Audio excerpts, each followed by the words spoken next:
Mis agradecimientos a esta institución que se interesa sobremanera por ese tipo de cursos e igualmente a ustedes, doctores, por su participación, que estimo me permitirá desarrollar con bastante fluidez e interés una serie de puntos de la parte general del derecho penal.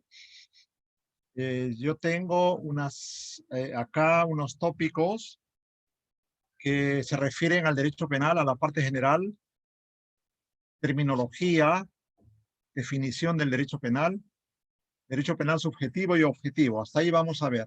Después hay otros temas, ¿ya? No siempre los códigos penales han tenido parte general y parte especial. A lo largo de la historia del derecho penal han habido una serie de legislaciones. Por ejemplo, la Constitutio Criminalis Teresiana del año 1750. Por ejemplo, también las leyes que aglutinaban parte civil y parte penal, el fuero-juzgo, por ejemplo, ¿no? O más atrás, la ley de las 12 tablas en Roma, las 7 partidas en España. Pero estos eran códigos que abarcaban todo, la parte penal, civil, tenían normas de procedimiento e incluso cogían asuntos de parte internacional.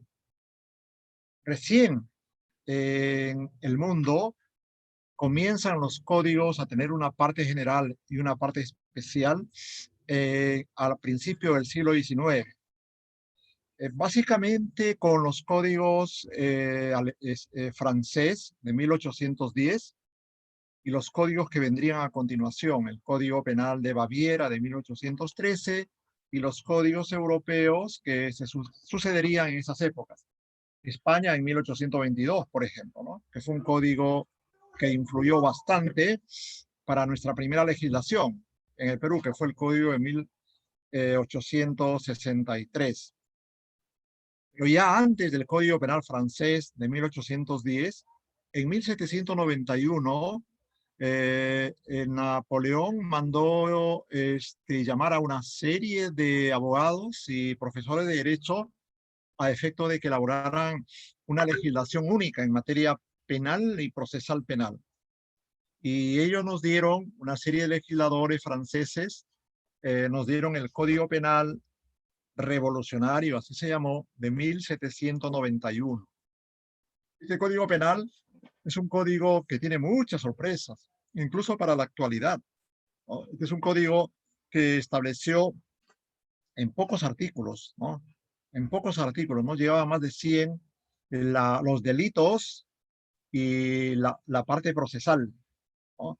Y al trabajar los delitos, incluyeron también temas de parte general, temas de tentativa, temas de complicidad, ¿no? Este fue el primer código en el mundo, el Código Penal de 1791, que estableció parte general, parte especial y parte procesal en el mismo código. Este código no duró mucho tiempo, porque después fue sustituido por el Código Penal francés de 1810. En ese intermedio hubo un código de 1795 en Francia, pero fue un código básicamente para temas procesales. Les digo que este código de 1791 tiene una serie de sorpresas, porque ustedes pueden ingresar a Internet y colocar Código Penal Revolucionario de 1791 y les va a salir con calma, con paciencia, les va a salir este código. Y van a poder leer, por ejemplo, que en ese código se incorporó el modelo acusatorio para Francia en esas épocas. Recordemos que en lo que se llamó en Europa el sistema aristocrático, el antiguo régimen, este régimen era fundamentalmente inquisitivo desde el siglo XII. Es decir, el juez monopolizaba todo, investigaba, sancionaba, controlaba. En el Código Procesal Penal de 1791, como una forma de ir en contra de la corriente de la posición inquisitiva, este código dijo que no habrá nada en el proceso penal que se haga sin escuchar a las partes, a la defensa y a la parte que acusaba. Y el juez era una persona que tenía que intervenir con criterio de neutralidad.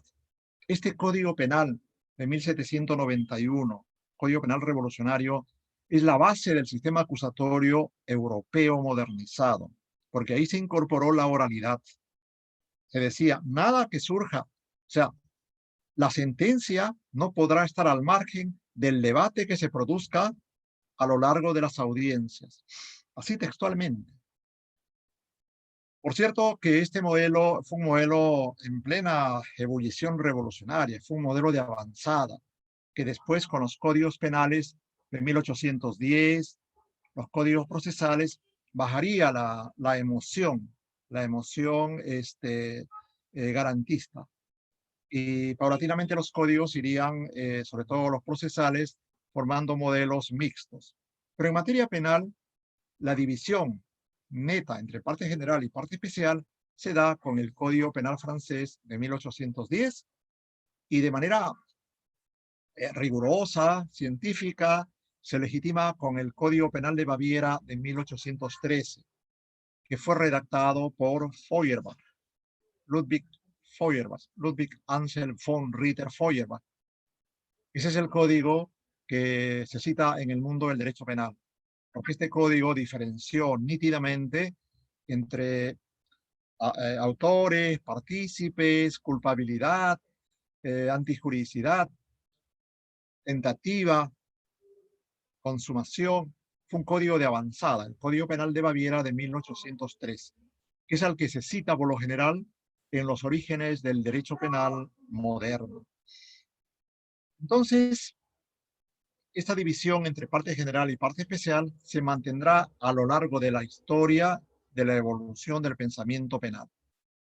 Lo que el siglo XX produjo para mejorar esta división en parte general y parte especial es la introducción de los títulos rectores, de la parte introductoria, de la parte preliminar de los códigos. Esto lo observamos en el Código Penal alemán, por ejemplo, que tiene Código Penal alemán de 1975, que tiene una serie de principios rectores en la parte general. No lo plantea como con el nombre título preliminar, principios rectores, pero está en la parte general. Igual sucedería con otros códigos de avanzada. El Código Penal colombiano de 1980, ya siguiendo el modelo alemán, hablaría al principio de su parte general de normas de interpretación de las normas del código, las normas ordinarias. Igual códigos penales que en esas épocas se dieron en el mundo, sobre todo el nuestro, el Código Penal de 1991, asumiría la tesis de incorporar un título preliminar. Y esta es una posición que se establece actualmente ya no solo en los códigos penales, sino también en las leyes administrativas. Por ejemplo, la ley del procedimiento administrativo tiene su parte introductoria, su parte preliminar. Igual pasa con los códigos civiles, la legislación disciplinaria. El Código Penal Militar tiene también su parte introductoria a nivel de títulos rectores. Entonces, esta división de parte general, parte especial, es un logro de la Revolución Francesa, que se mantiene en la actualidad a través del tiempo en la mayor parte de códigos penales del mundo occidental. Por cierto, que en los países de la esfera musulmana, que están en el ámbito de la influencia del Islam, no existe ese sistema de separación, porque estos códigos están ampliamente influenciados por aspectos religiosos, por el tema del Corán, las sharías, los dictados de los ayatolas. Ahí el derecho penal no se guía por el principio de legalidad. Si bien hay códigos, pero estos códigos están marcados mucho por criterios éticos, morales, religiosos. Es la civilización occidental derivada del mundo romano y que se ha transmitido a través del derecho penal italiano y del derecho penal alemán, el que mejor se ha moldado a esta clasificación de parte general y parte especial. En la parte general, ¿qué existen? En la parte general no hay tipos penales. En la parte general hay reglas y principios. Esa es la gran diferencia entre la parte general y parte especial. En la parte especial de los códigos, sobre todo el penal, en esa parte especial están las figuras penales, las figuras que condicionan la amenaza de una pena al cumplimiento de una conducta prohibida. Ahí es donde se encuentran las normas jurídicas en sí, las normas jurídicas que se caracterizan por una parte que prohíbe o que exige intervenir bajo la amenaza de una sanción, en el caso que se contraríe el significado de la norma. En cambio, en la parte general no vamos a encontrar ese tipo de normas jurídicas. En la parte general encontramos normas jurídicas que se llaman reglas jurídicas de la parte del Código Penal. Y en estas reglas se caracterizan por no tener la lógica de construcción de la parte especial. Es decir, no hay una amenaza de pena a la existencia de un comportamiento. Las reglas son reglas declarativas, son reglas conceptuales, son reglas que fijan principios, son reglas que establecen conceptos. Por ejemplo, la tentativa, artículo 16. ¿Qué es lo que dice este artículo? Que en la tentativa el agente comienza la ejecución de un delito que decidió cometer. Acá no hay ninguna amenaza de sanción. No hay la figura comportamiento-sanción. Acá hay reglas conceptuales en las que se define qué es la tentativa. Igual sucede con la autoría. Autor es el que por sí realiza el acto o a través de terceras personas o de manera conjunta. Esa es, como ustedes verán, una norma conceptual que define al instituto de la autoría. Y así tenemos en la parte general una serie de reglas que van a ser utilizadas para construir los tipos penales. La importancia de la parte general es esa. Tú no puedes, que el analista, fiscal, juez, abogado, no puede prescindir de la parte general. Si a una persona se le condena por un delito de homicidio, tiene que decir a título de qué, de autor. Eso está en la parte general. Tiene que decir en qué grado, de tentativa o de consumación, y eso está en la parte general. Podrá decir, por ejemplo, que es un autor mediato o que es un instigador, pero ¿dónde está establecido esos criterios? En la parte general. De ahí la importancia de la parte general que sirve para construir en la práctica los tipos penales. No podría haber un tipo de peculado, de homicidio, de violación, si es que no nos servimos de la parte general. La parte general es, entonces fija los conceptos. La parte general establece las reglas técnicas conceptuales de naturaleza jurídica, por cierto, que van a ser utilizadas, empleadas para analizar los delitos. Gran importancia. Y en la parte general no solamente tenemos conceptos, tenemos penas, ¿no? Tenemos clases de penas. En la parte general tenemos reglas para determinar la pena. Y así, una serie de instituciones técnicas que se diferencian de la parte especial. Se complementan, pero son diferentes. ¿Ah? En el caso del Perú, en el año 1828, Manuel Lorenzo de Vidaurre, cuando no teníamos código penal en el Perú, ni código procesal, él presentó al Congreso un proyecto de código penal. Ustedes revisan la historia también e ingresan, ponchan Manuel Lorenzo de Vidaurre y el código y el proyecto de código penal de 1828, se van a percatar del trabajo que hizo este primer decano del Colegio de Abogados, ¿no? Jurista notable. Es el único jurista que se cita en alemán. No hay otro, bueno, en el Perú hay dos juristas que se citan en los diccionarios de juristas célebres en Alemania. Uno de ellos es Mario Alzamora Valdés, en materia procesal civil, y el otro es Manuel Lorenzo de Vidaurre, en materia penal. Es un mérito para nosotros la existencia de estos juristas, porque por fuera de ellos, en Alemania no son conocidos. En Alemania existen una serie de diccionarios en la que establecen las personas paradigmáticas en el desarrollo del pensamiento penal.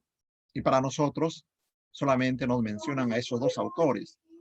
Gran mérito para el ámbito del derecho penal, que se ha mencionado Manuel Lorenzo de Vidaurre, porque este tipo fue una persona sumamente creativa. además de intervenir en política y crear una serie de, no ya no proyectos, sino contribuir a la creación de una serie de leyes. Manuel Lorenzo de Vidaurre, en su proyecto de Código Penal, combina parte especial, parte general y parte procesal, ¿no? Es un código que lamentablemente no ha tenido éxito en el mundo, porque hay la tendencia de separar al derecho en la parte sustantiva, parte general, y en la parte procesal, ¿no? En códigos diferentes. Han adquirido autonomía la parte procesal. Ya no se le puede llamar la parte adjetiva, como siempre se ha dicho. La parte procesal tiene su autonomía normativa, tiene su autonomía conceptual. Y con la parte general y especial del código forman lo que se llama el ordenamiento jurídico. Es un concepto más amplio que el del derecho penal.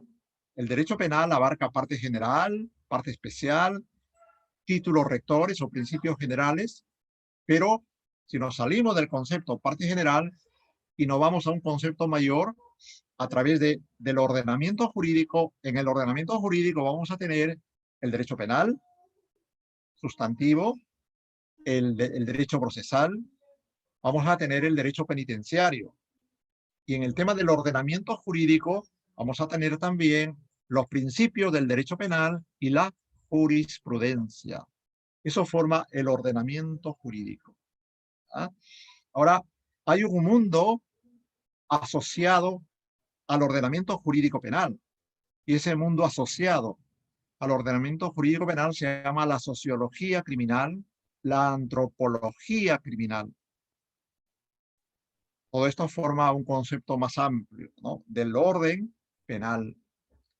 La criminología y la dogmática penal están en terrenos no internos al derecho penal. ¿Ah? La dogmática penal es la ciencia del derecho penal. Es el análisis crítico que se hace de todas las instituciones del ordenamiento jurídico penal. La dogmática penal entra a trabajar, a criticar, a analizar, a postular mejoras para las normas del Código Penal, parte general y especial, para las normas procesales, para las normas penitenciarias. La dogmática penal no forma parte del ordenamiento jurídico penal, es una disciplina científica.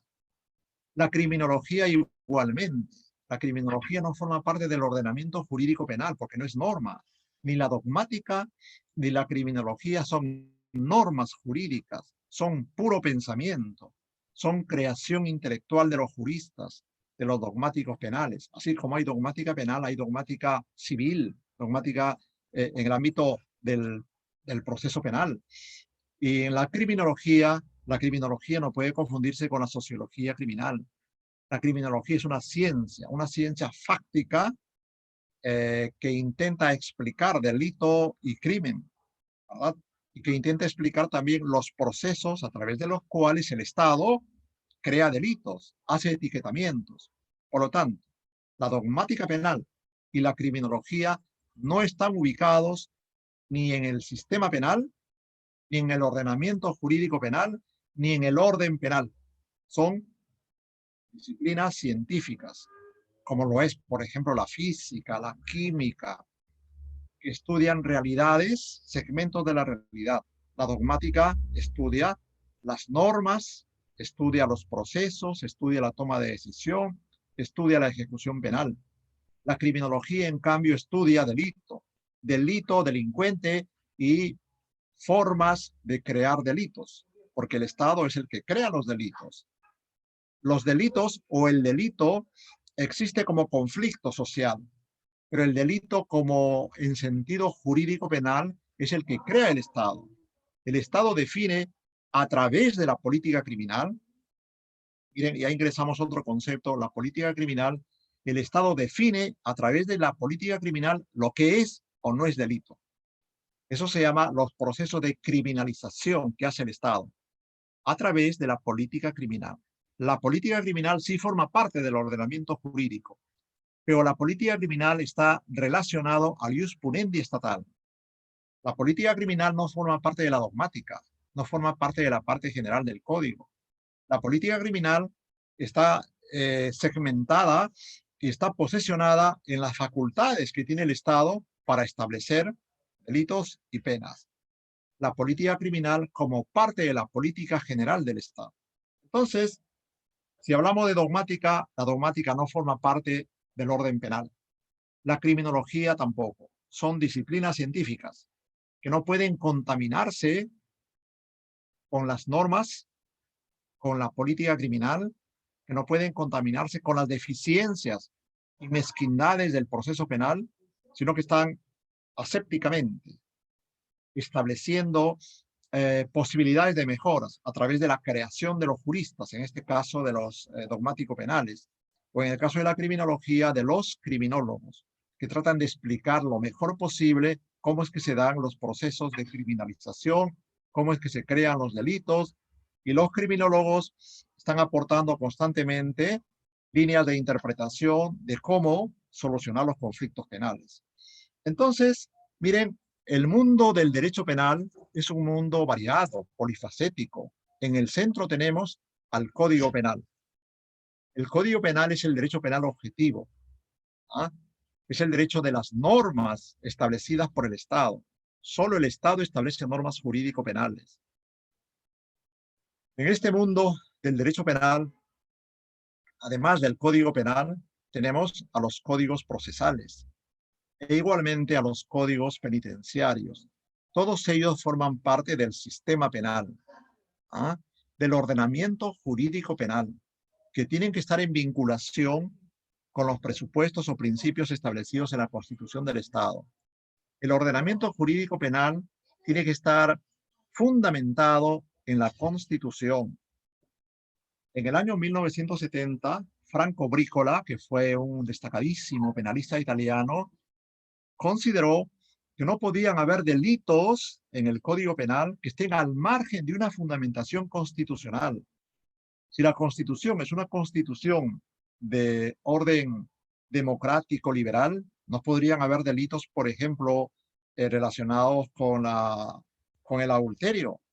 No podrían haber delitos de persecución religiosa, porque en un sistema democrático liberal eso está prohibido y las constituciones protegen la libertad religiosa.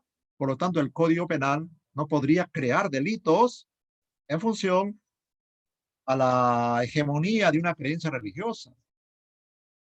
Entonces, la naturaleza, las características del sistema penal, Código Penal, Código Procesal y códigos penitenciarios están en función de las características de la Constitución política del Estado. Por ejemplo, nuestra Constitución considera de que el sistema penitenciario tiene como finalidad la resocialización y la rehabilitación. ¿Esto qué origina? Que el código penitenciario tenga que estar construido con base a esos ejes finales, con base a esas finalidades de la Constitución. El Código de Ejecución Penal no podría decir que la finalidad del sistema penitenciario es la retaliación, es decir, el castigo, porque esa no es la estructura o el molde de la Constitución. El sistema penal tiene que estar relacionado entonces con los presupuestos establecidos en la Constitución.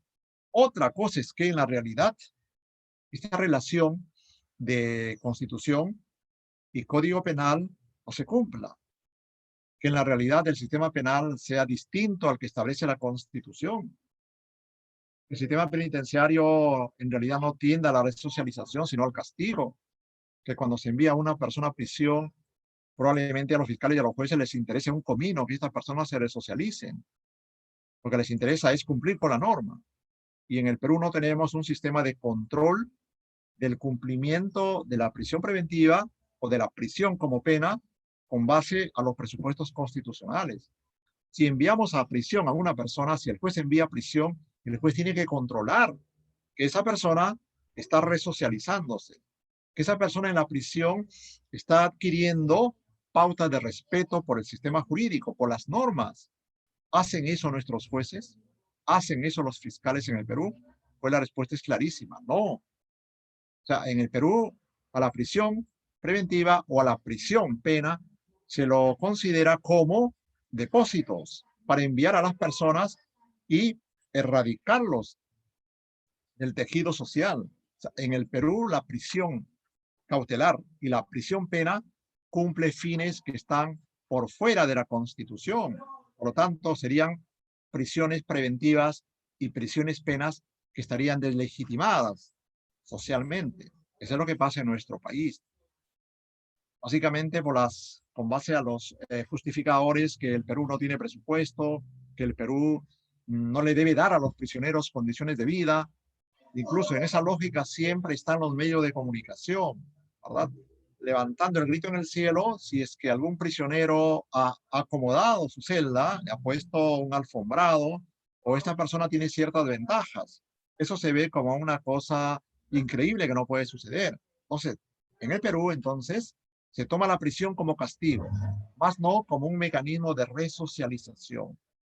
Si usted quiere resocializar, es decir, si usted quiere hacer ingresar a la persona que delinquió al mundo del respeto por las normas, le tiene que dar alternativas, le tiene que mostrar que respetar a la norma puede tener ventajas. Y esas ventajas pasan por considerarle al prisionero, al interno, como persona, no como un objeto, no como una cosa, sobre la cual retirarle el tejido social y votarlos en el penal. Entonces, la idea que establece nuestra Constitución es tratar a los internos, ya sean prisioneros de prisión preventiva o prisioneros de pena, como personas, como seres humanos que cometieron delitos y que deben pagar su castigo. Pero para efecto de resocialización hay que mostrarles que el respeto por la norma puede tener gratificaciones. Y esas gratificaciones es mostrarle la posibilidad de que pueden tener condiciones de vida dignas. Por lo tanto, tener una prisión 3 estrellas en el Perú tendría que ser la meta, ¿verdad? Para mostrar que los internos pueden vivir en condiciones de seres humanos, no en condiciones de parias, de capiti diminuti. Eso es lo que se hace en las sociedades que han logrado un desarrollo alto. No hablo de Italia, quizás un poco de España, tampoco hablo de España, hablo de otros países, Austria, Alemania, Finlandia, Noruega, donde las prisiones cumplen ese rol resocializador, donde estar en prisión es estar en un régimen de condiciones de vida pues altas. El interno que sale de un penal de esos lugares sale entendiendo que debe de esforzarse por repetir esas mismas condiciones que tuvo en cárcel, que tuvo derecho, por ejemplo, a jugar sus partidos de básquetbol, de golf, que tuvo derecho a televisión, que tuvo derecho a agua caliente, que tuvo derecho a tener teatro, a participar, a tener a sus familiares con visitas en el penal y no a tratarlos como a seres encadenados. En el Perú se trabaja mucho el sistema norteamericano de los ciudadanos que van a prisión, los tienen en cadenas cuando los llevan a audiencias, sobre todo en delitos que se consideran delitos de crímenes organizados o delitos de corrupción. Eso obviamente es una forma absurda de trabajar el tema de la pena y de la prisión en el Perú, bajo copias de modelos norteamericanos que nada tienen de democráticos en esas áreas. Entonces, regresando a lo nuestro, hemos establecido algunas definiciones de terminología. ¿Ah? Derecho penal, parte general, parte procesal, parte especial, parte penitenciaria. Las relaciones entre el derecho penal y la criminología, las relaciones entre el derecho penal y la dogmática penal, las relaciones entre el derecho penal y la política criminal. La política criminal le corresponde a los que están en el poder político, a los que definen las leyes. La política criminal le corresponde al Parlamento y al Ejecutivo. Ellos son los que hacen diseños político-criminales. Y el diseño político-criminal está tanto para crear delitos como para derogarlos o modificarlos. El diseño político-criminal existe para, como función, proteger a la sociedad y al ciudadano. Y ese criterio político criminal lo tenemos en nuestro Código Penal. Este código sirve para proteger a las personas y a la sociedad, ¿no? La política criminal es una disciplina científica que lo administra el Estado. La política criminal no lo administra el juez, ni el fiscal, ni los abogados. Corresponde al Estado coger criterios político-criminales para establecer delitos, para crear instituciones procesales en defensa de la sociedad y del individuo. Por cierto que esto es bastante difícil, porque proteger a la sociedad y también al individuo no siempre es algo equilibrado. O bien das énfasis a la protección a la sociedad, o bien das énfasis a la protección del individuo. Lograr este equilibrio siempre ha sido la meta de los códigos penales. Pero cuando hay, por ejemplo, incrementos de delitos, muchas violaciones sexuales, ¿ah? Cuando hay inseguridad ciudadana, cuando el crimen organizado domina en un país, la protección al individuo cede para que el derecho penal, su política criminal, se oriente a proteger a la sociedad.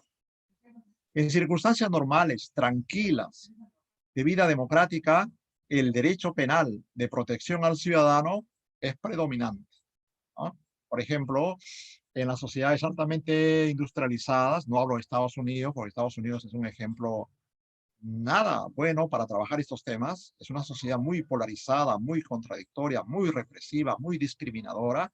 Hablo de otras sociedades en las cuales la vida democrática plantee mecanismos de reducción al máximo de los delitos.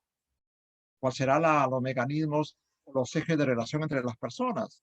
Pues el derecho penal se orientará por defender al individuo, al ciudadano, más que por defensa de la sociedad. Pero en aquellos países donde el crimen organizado domina, donde los delitos tradicionales de los hurtos, de los robos, son dominantes, ¿verdad? Donde las violaciones sexuales son constantes, ¿qué habrá que proteger? ¿Al individuo o a la sociedad? Pues obviamente esa política criminal se va a orientar a proteger a la sociedad. Y un extremo de esa política criminal orientada a proteger a la sociedad es lo que se llama el derecho penal del enemigo. El derecho penal del enemigo es una perspectiva político-criminal que divide a los infractores en dos rangos: los infractores tradicionales y los infractores enemigos del sistema. Los infractores tradicionales son los que cometen un homicidio, robos, usurpaciones, daños, difamaciones. En cambio, los infractores enemigos del sistema son los terroristas, son los que cometen tráfico de drogas, los que están metidos en delitos de corrupción institucionalizada.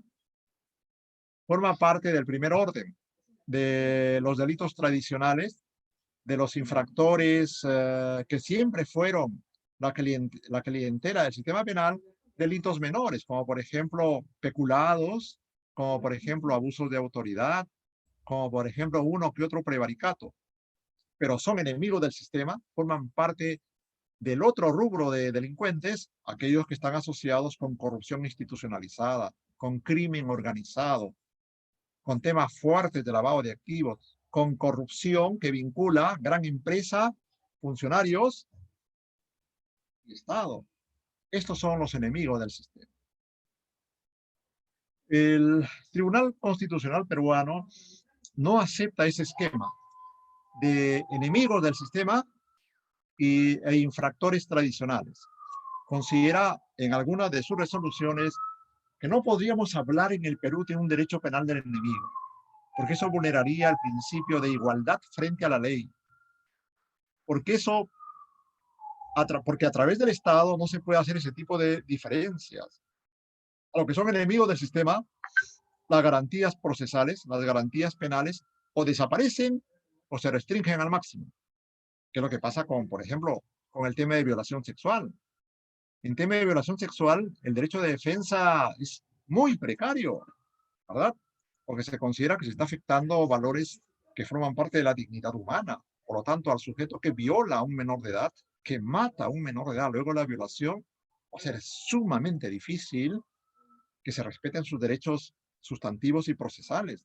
Y los jueces en esos temas, en temas de violación sexual, de terrorismo, de tráfico de drogas, de lavado de activos, de corrupción, ven al infractor como un enemigo del sistema. En cambio, en temas como robos, como estafas, apropiaciones, en las querellas por injurias, difamaciones, en delitos menores de corrupción como un abuso de autoridad, una concusión, un peculado de uso, lo miran como infractores tradicionales que tienen completos sus derechos y garantías. Ese sistema, dice el Tribunal Constitucional, nuestra Constitución no lo admite. Por lo tanto, no se puede interpretar ni razonar de esa manera.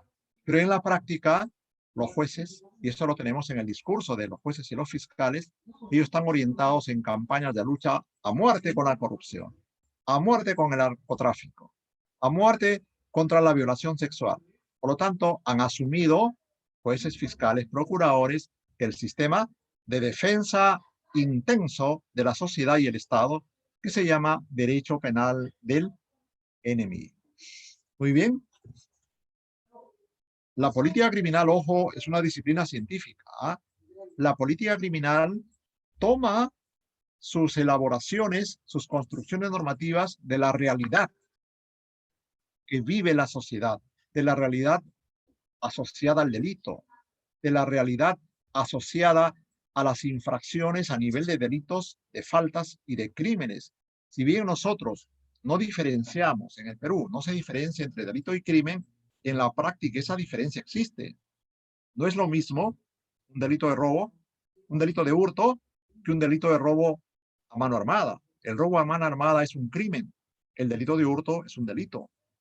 Esta división que lo tiene Alemania y otros países en un sistema tripartito que se establece siempre en la doctrina, crímenes, delitos y faltas, nosotros no lo tenemos. Nuestro Código Penal habla de delitos y de faltas, un sistema bipartito, dos clases de infracciones. Pero en la práctica concreta de la actividad procesal de fiscales, jueces y procuradores, se establece esas diferencias entre crímenes, que son a los que nos referimos, los delitos de alto e injusto penal, los delitos castigados con penas superiores a los 15 años, esos son crímenes. En cambio, los delitos son delitos de mediano e injusto penal. Son temas insoportables para el sistema, pero que no han sido criminalizados al nivel de crímenes. Otro de los temas que veo que forma parte acá de nuestro temario es el derecho penal subjetivo y objetivo. Veamos ligeramente qué significa el derecho penal subjetivo y objetivo. El derecho penal subjetivo es el derecho que tiene el Estado para castigar. Cuando nosotros decimos, tengo derecho a mi remuneración, ese es mi derecho subjetivo, es el derecho de la persona.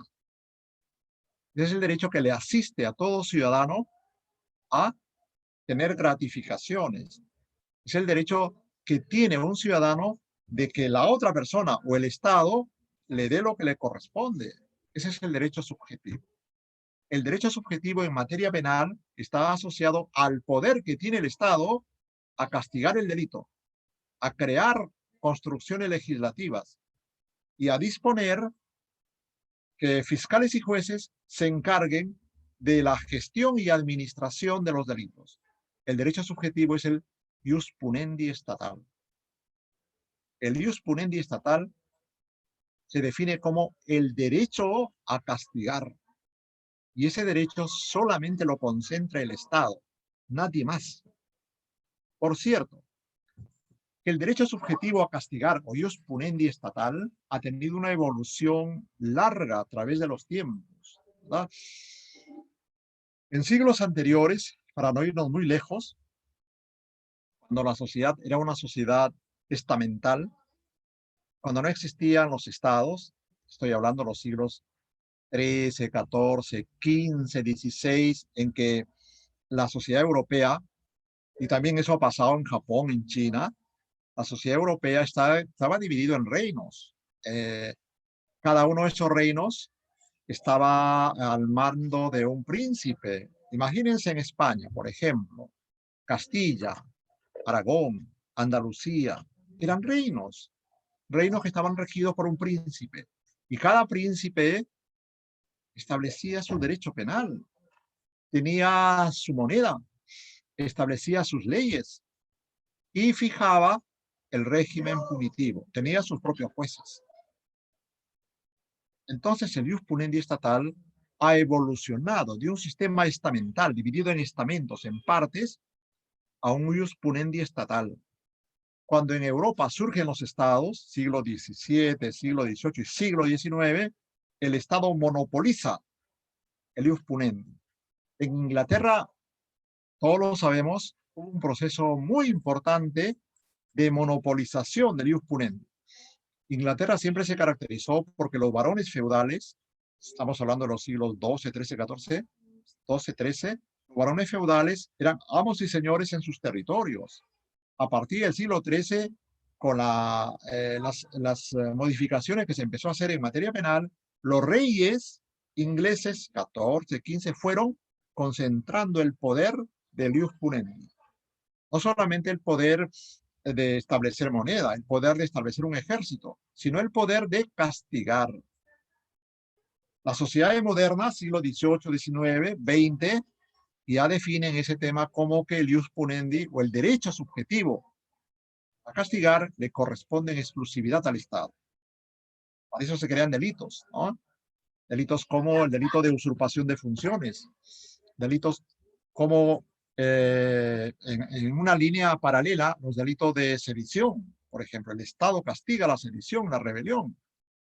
El Estado se ha constituido ya en el eje que centraliza el ius punendi estatal. Entonces, derecho subjetivo es el derecho del Estado a castigar. El ius punendi estatal es lo mismo que el derecho subjetivo en materia penal. Ahora, ¿pero por qué el Estado tiene derecho a castigar? Esa es la gran pregunta, ¿no? ¿Por qué no se mantiene un régimen como establecía Europa en los siglos XII al XVI, XVII, de que cada región establezca su régimen penal?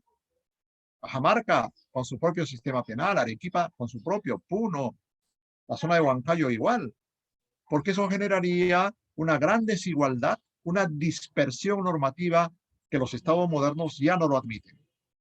En el estado moderno se castiga con mucha fuerza esa tendencia a la autonomía o a la independencia. Miren lo que pasó el año reciente, antes de que venga la pandemia, en España, ¿no? Con los ideales separatistas de Cataluña. Obviamente, el Estado español persiguió con fuerza, ¿verdad? Hasta militarmente, el tema de que se constituya un reino aparte, un país aparte de España en la zona de Barcelona y las regiones limítrofes que congloban el mundo de Cataluña. Y eso que Cataluña tiene una historia larga, mucho más larga que el reino español. Cataluña es más antigua que España, pero sin embargo, el Estado español monopoliza ese poder. No se puede permitir que existan unidades separadas del reino español. Igual en el Perú, las tentativas, por ejemplo, de que Iquitos se independice, que Arequipa se independice, van a generar por parte del Estado peruano reacciones fuertes para evitar eso, porque ese es el derecho subjetivo del Estado. El Estado monopoliza la organización política, la demarcación geográfica y también el ius punendi estatal. Es por eso que desde el gobierno central, a través del Congreso, a través del Ejecutivo, se define la política criminal del Estado. El ius punendi estatal es globalizado, centralizador y monopólico. En cambio, ¿qué significa el derecho penal objetivo? Y hemos visto que el derecho penal subjetivo es el derecho del Estado a castigar. ¿Por qué castiga el Estado? Porque así lo establece la Constitución, porque se considera que hay un contrato social en la que los ciudadanos han cedido parte de su libertad al Estado como única forma de vivir bajo un régimen democrático, o también autoritario totalitario, con mucha más fuerza ahí. Entonces, el ius punendi estatal como derecho subjetivo es una concesión que hacen los ciudadanos al Estado, porque cuando el Estado se crea, se considera en la teoría contractualista, además de otras teorías, que el Estado ha recibido de los ciudadanos esas atribuciones. Y por lo tanto, el derecho a castigar es un derecho que nace de una relación democrática en la que los ciudadanos ceden parte de su libertad. Bueno, esa es una de las teorías, hay muchas más. No vamos a entrar en ese terreno porque no es nuestro objeto. El derecho penal objetivo, ¿a qué se refiere? Al conjunto de normas jurídicas creadas por el Estado. El derecho penal objetivo está dado por los códigos, por las legislaciones procesales, penitenciarias, por las leyes especiales, por los estatutos, estatuto por ejemplo, antilavado de activos, estatuto antiterrorista. Todo eso forma parte del derecho objetivo. Entonces, el derecho objetivo se proyecta sobre los ciudadanos. El derecho subjetivo, en cambio, es la facultad del Estado de perseguir a los ciudadanos, sean estos personas naturales, personas jurídicas o funcionarios o servidores públicos. Porque en un régimen constitucional, Estado de Derecho, Estado democrático y de derecho, todos deben respeto al ordenamiento jurídico penal, no solamente los ciudadanos, que era la imagen del despotismo ilustrado europeo de los siglos XVII y XVIII, que los reyes estaban al margen del derecho penal, reyes, príncipes y la clase dominante. En la actualidad, en un régimen democrático y constitucional, todos deben respeto a la ley, a la Constitución. Por lo tanto, ese es el esquema que se maneja con el derecho penal objetivo, conformado por leyes orgánicas, por leyes ordinarias, Código Civil, Código Penal, conformada por leyes penitenciarias, por leyes especiales. Leyes orgánicas, en tanto atribuciones de los funcionarios vinculados al mundo penal. Por ejemplo, las leyes orgánicas del Ministerio Público que definen las atribuciones del fiscal o de los fiscales, la ley orgánica de los procuradores, la ley de los procuradores o la ley de los jueces, vinculadas a la materia penal.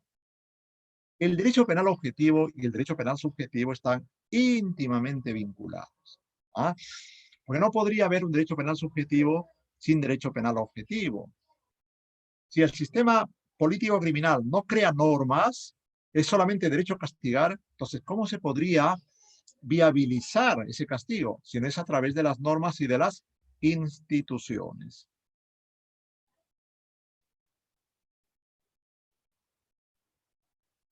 Muy bien. Derecho penal como control social formal. Efectivamente, el derecho penal, tal y como está definido en el mundo europeo occidental, el derecho penal es una forma de controlar comportamientos.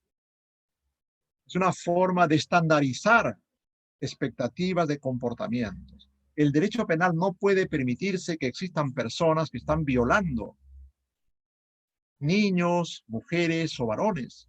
El derecho penal no puede permitirse que existan funcionarios que están cometiendo delitos de corrupción. El derecho penal no puede permitir que existan ahora, en la actualidad, partidos políticos que hagan negocios con el financiamiento de sus estructuras partidarias. Si bien hasta hace un tiempo no teníamos el delito de financiamiento ilegal de partidos políticos, ahora sí ya lo tenemos. Ese problema se presentó en Alemania, en España y últimamente en el Perú. El financiamiento ilegal de partidos políticos se constituye en un mecanismo de corrupción también en el ámbito privado. Si bien en el Perú no hemos avanzado mucho en materia de crear figuras penales de corrupción en el ámbito privado, tenemos dos artículos al respecto, pero ya estamos en esa línea, ¿verdad? De entender que la corrupción es un problema público-privado, no solamente público, o principalmente público. Abarca a toda la sociedad, privados o funcionarios. Entonces, el derecho penal, como ustedes verán, es un mecanismo, es una forma, es un instrumento de control social de comportamientos. Los tipos penales especiales establecen ese control. Cuando castigan con penas, sobre todo con penas altas, esas penas altas están dirigidas a los ciudadanos a efecto de que refuercen su tendencia a respetar las normas, a efectos también de asustarles con penas que les podrían suceder en el caso de cometer o de infringir las normas. Por lo tanto, el derecho penal es una forma de control social. ¿Ah? Control social de comportamientos para estandarizar esos comportamientos, para que en la sociedad las personas respeten las normas. En el Perú, obviamente, como sabemos, el nivel de respeto por las normas es muy bajo, muy bajo. que comienza en la familia, continúa en la escuela y se proyecta en el ámbito ciudadano. Estoy dando conferencia. Así, por ejemplo, en el tema de la reglamentario de tránsito, ¿verdad? Muy pocas personas son las que esperan que la luz del semáforo cambie de rojo a verde para pasar. Esa medida preventiva que dice que mientras esté en luz roja tú no puedes pasar es vista como una especie de juego, ¿verdad? De pasatiempo. Le intento ganar a la luz. Ahí se nota el nivel de respeto de los ciudadanos por las normas, a un nivel, en un esquema, en un escenario de infraccionalidad no muy intenso.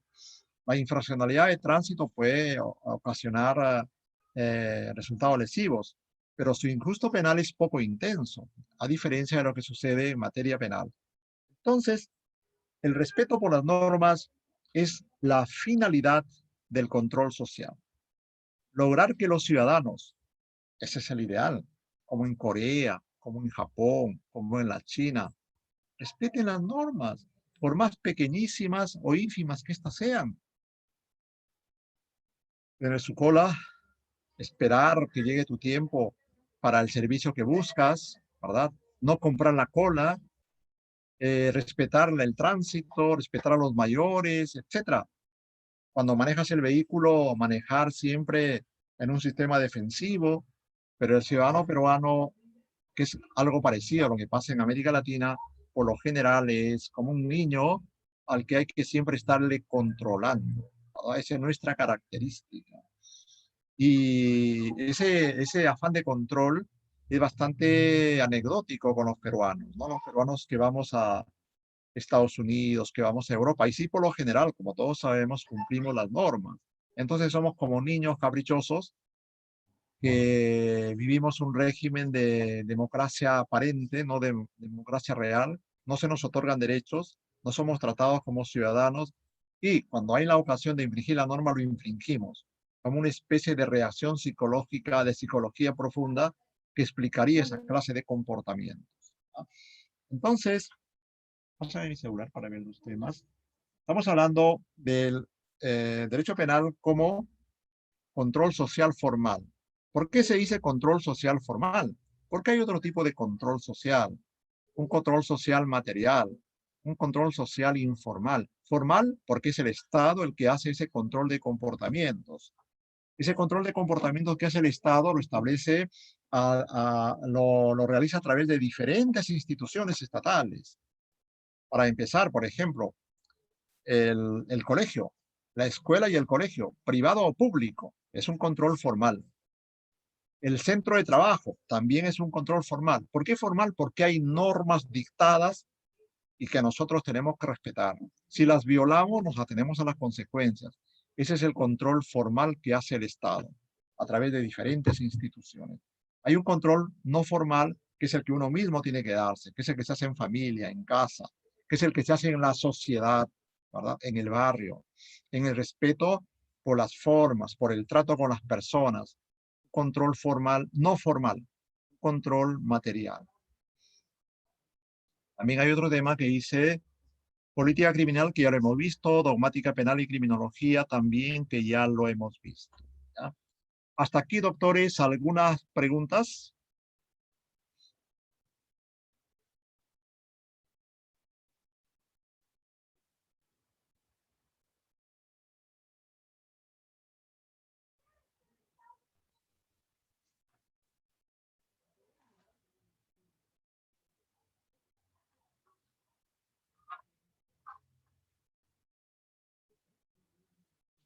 Nosotros vivimos la era de la posmodernidad, ¿ya? Estamos ubicados en una era que muchos llaman con otros nombres, por ejemplo, neomodernidad o la sociedad informática, la sociedad de las redes, pero es una sociedad que trasciende, que es la continuación de la modernidad. Históricamente, por nuestros estudios de colegio, sabemos que la sociedad se divide en sociedad antigua, sociedad feudal, o estamental, sociedad moderna y sociedad ahora posmoderna. La posmodernidad ha venido luego del quiebre del socialismo realmente existente, porque socialismo no ha habido ni hay en ninguna parte del mundo. Un intento de crear sociedades distintas a la capitalista que obviamente han fracasado. Es por eso que se le llama sociedades socialistas realmente existentes. Y la posmodernidad se produjo en el mundo luego del quiebre de la Unión Soviética, luego de la ruptura del muro de Berlín. La sociedad empezó a liberarse de los dogmas traídos por la teoría marxista que se impuso mucho en Alemania Federal, en Rusia y en China. Al fracasar estos regímenes de corte marxista, leninista, maoísta, que trabajaron con sociedades muy atrasadas, ahí está probablemente la clave de su fracaso, se impuso un nuevo tipo de entendimiento de la sociedad, que los estudios de Francis Fukuyama los llama la sociedad abierta al diálogo, la sociedad que rompe con los esquemas, con los dogmas del totalitarismo, del fascismo, del nazismo, del comunismo, del socialismo, del populismo. Una sociedad en la que ya no se cree en el éxito en el progreso, sino que se tiene ideas inciertas sobre lo que le va a suceder a la sociedad, sobre todo en este mundo bipolar o multipolar en que muchos países controlan armas nucleares, armas químicas. Lo que estamos viviendo nosotros ahora, por ejemplo, algunas personalidades lo consideran proyectos, ¿ah? Lo consideran formas de ir adelantando guerras químicas, bacteriológicas o virológicas. Son como ensayos de lo que podría pasar años más adelante, de cuánta muerte pueden generar ese tipo de virus, de infecciones. Ustedes podrán advertir que este sistema hace que en todos los países se adopten políticas muy similares, salvo en algunos países que son contestatarios, pero todos siguen el mismo esquema. Estos sectores dicen que estos son ensayos, proyectos, son tanteos, son tentativas de futuras guerras biológicas que sucederán más adelante por el control de los territorios, del capital y por tener una población activa para eliminar a las personas ancianas, los vulnerables, los débiles. Algo muy similar a lo que pasaba en Grecia, ¿verdad? En Grecia, en la zona de Esparta, como ustedes saben, había un cerro bien alto, desde el cual a los niños que nacían con deficiencias físicas los tiraban al mar. Ahí se explicaba porque la medicina no estaba desarrollada, ¿verdad? Y tener hijos o jóvenes no preparados para la guerra, pues obviamente era un costo muy alto que asumir. Entonces, en esas sociedades se querían gente productiva, gente que se prepare para el combate, para la guerra, para la conquista de territorios. Algo parecido estaría sucediendo ahora con estas experiencias, según una lectura que interpreta de ese modo el tema del COVID-19 y otras experiencias virológicas o bacterianas. Muy bien. A ver, tengo acá algunas preguntas. Muy bien.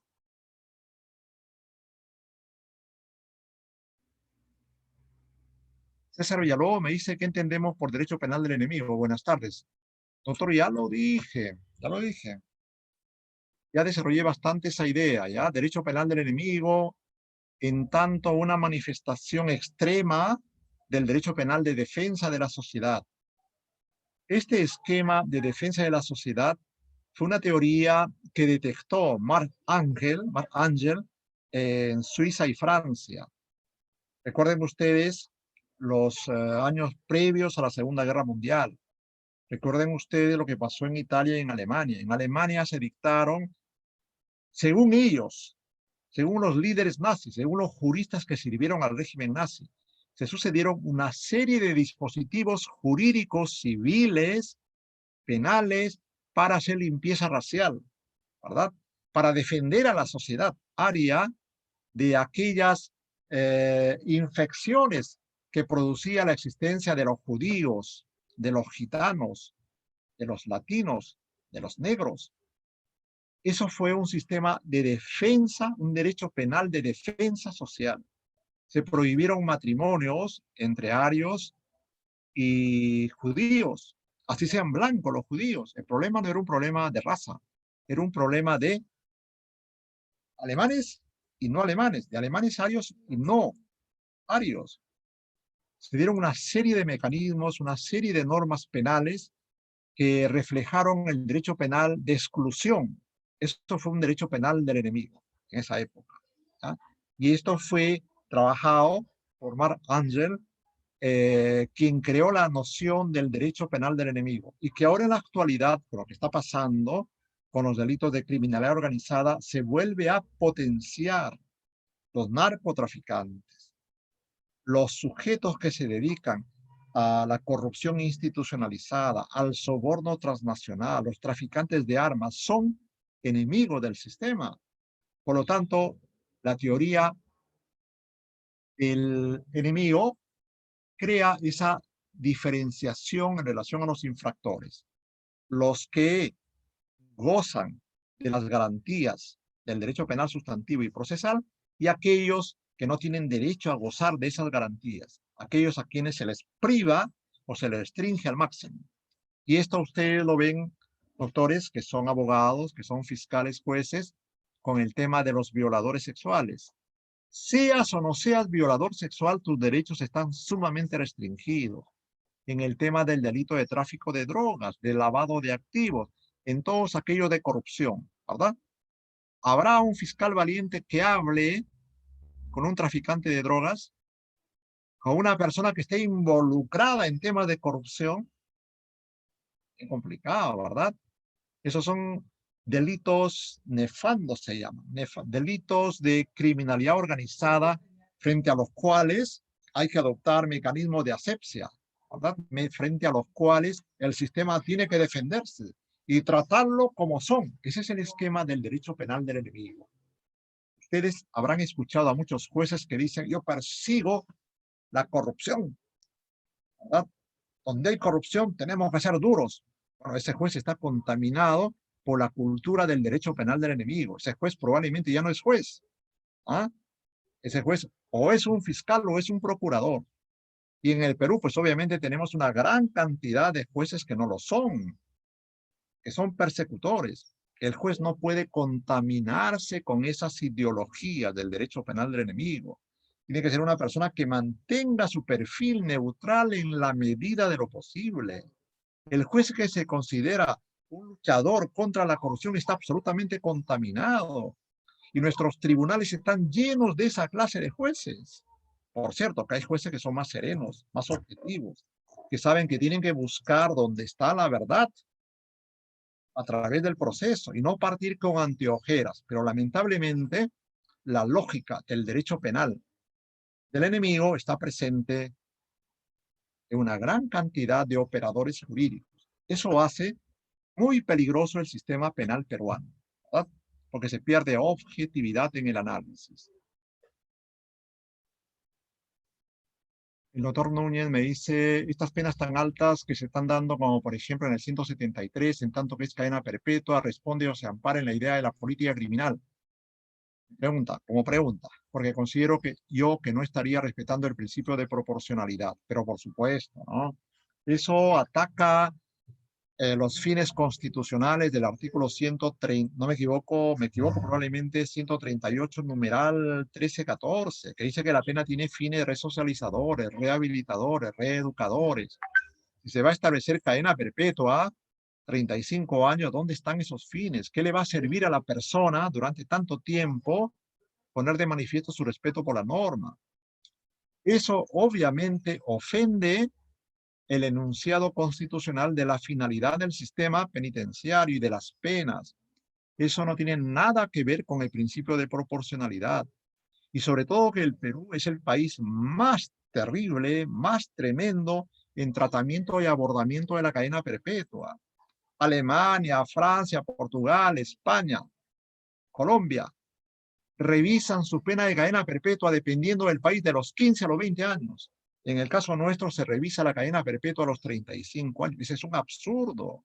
Eso solamente sucede en países como el nuestro, donde hay una fortísima cultura represiva, retaliadora, en los que diseñan la política criminal, ¿verdad? Respondiendo a la pregunta.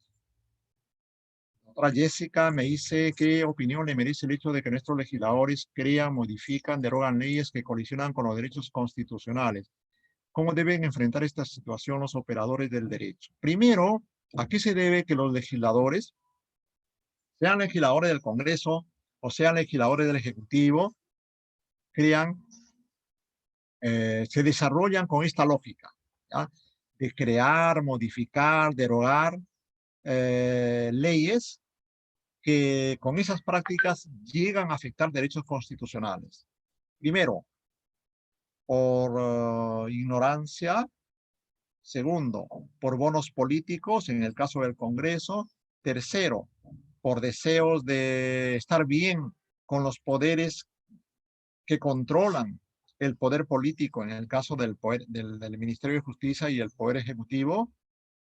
Por ir creando la idea de que de esa forma se puede luchar eficazmente con el delito, de hacer creer en la sociedad que esa es la forma de luchar de esa manera, de manera con altísimas penas, de manera que ofenden derechos fundamentales. La única modalidad, el único modo de luchar contra el delito, bueno, ese es el esquema que se vende en el Perú. Y ese es el esquema que los medios de comunicación, todos los medios sin excepción, plantean, que no se pueden establecer beneficios penitenciarios a determinados delitos, que los delincuentes son delincuentes que merecen un castigo, pues un castigo de por vida, que la persona no puede salir de prisión si no sale muerta. Ese es el tema de lo que pasa con las personas enfermas en prisión, ¿verdad? Por cierto, que los beneficios penitenciarios también han sido desnaturalizados, ¿no? Se ha visto de personas que están en prisión casi por morir y al día siguiente que salen están vitales, haciendo footing, caminatas. Eso también es un tema que tiene que analizarse, ¿no? Que tiene que considerarse para explicar la dureza de fiscales y jueces. Por lo tanto, la segunda parte de su pregunta es cómo deben enfrentar esta situación los operadores del derecho. Los operadores del derecho, fiscales, jueces y procuradores, sobre todo los jueces y los fiscales, tienen la facultad que les da la Constitución, ¿verdad? De poder hacer un control de esas normas. Si esas normas colisionan con criterios constitucionales, con derechos constitucionales, pues las inaplican y fundamentan por qué la inaplican. Lamentablemente el Tribunal Constitucional, en una lógica de hacer apología al derecho penal del enemigo, ha legitimado el uso de la cadena perpetua, ¿verdad? Y no ha establecido, ahí no ha seguido los indicadores que se siguen, por ejemplo, en el Tribunal Federal Alemán, en el Tribunal Constitucional Español y otros tribunales, que la cadena perpetua, señor, se revisa a partir de los 15 años, no a partir de los 35. Y el tribunal no ha demostrado un criterio de proporcionalidad exigible, porque este tipo de penas no son penas, son muertes anticipadas, con todo lo que pasa en los penales nuestros, ¿verdad? Con todo el hacinamiento que se vive. Respondiendo a su pregunta. El juez Caruancho es un juez que aplica el derecho penal del enemigo. El doctor Caruancho es un magistrado de un derecho penal fuerte. Eso es evidente, ¿verdad?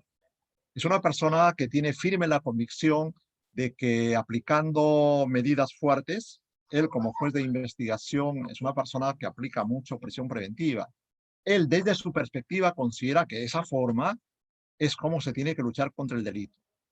Yo particularmente considero que esa no es la forma más adecuada, porque se tiene que establecer diferencias. Se tiene que mirar a la persona que ha cometido el hecho delictivo. Si bien al doctor Caruancho le ha tocado casos muy difíciles, él ha puesto de manifiesto un derecho penal fuerte. Habría que analizar cada caso para ver si es un derecho penal del enemigo. Si es que ha trabajado, por ejemplo, con temas de drogas, con temas de alta corrupción, porque si son temas de corrupción poco significativa, y aplica medidas de prisión preventiva muy altas, sí sería un derecho penal del enemigo, ¿verdad? Acá tendríamos que estar o considerar la naturaleza de sus decisiones y las personas involucradas para decir, el juez Carbanch es un juez que sigue la lógica del derecho penal del enemigo. Habría que matizarlo, pero sí es un juez fuerte, ¿verdad? No es un juez proclive a establecer garantías en función a los derechos de los ciudadanos involucrados en temas de delitos de corrupción. Es un juez fuerte, como hay muchos. El Perú está formado por jueces muy fuertes. Ustedes que tienen la práctica de los procesos. ¿Cuántos jueces en el Perú aceptan excepciones de improcedencia de acción en etapa intermedia? Poquísimos, ¿verdad? Son muy pocos. Y no obstante que ellos se dan cuenta que el hecho no es típico. La lógica es que lo vea el juez del fallo. Cuando luego el tema llega al juez de fallo que dice, sí, doctor, tiene usted toda la razón. Pero este es un tema fácil, que lo vea el juez de apelación. Los jueces de apelación dicen, sí, doctor, pero acá la sociedad presiona, la institución. Pero no se preocupe, en tema de casación usted lo gana. En tema de casación se da el filtro, ¿verdad? De 100 casos solamente se acepta uno o dos, y casos que sean altamente significativos. Esa es la lógica de funcionamiento de nuestro sistema penal.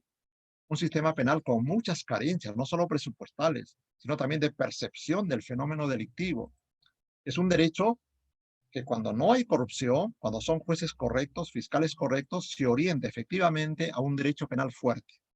Decir que es un derecho penal del enemigo, me reservo mi opinión para analizar caso por caso. Pero sí, donde hay derecho penal del enemigo, doctores, es en temas de violación sexual, en tema de narcotráfico, en tema de terrorismo. Ahí sí hay un derecho penal del enemigo clarísimo. En tema de corrupción habría que evaluar caso por caso. Muy bien. El doctor Aurelio. Tanto más, tanto más cuando el juez es la última barrera de respeto a los derechos humanos. No contestó mi pregunta.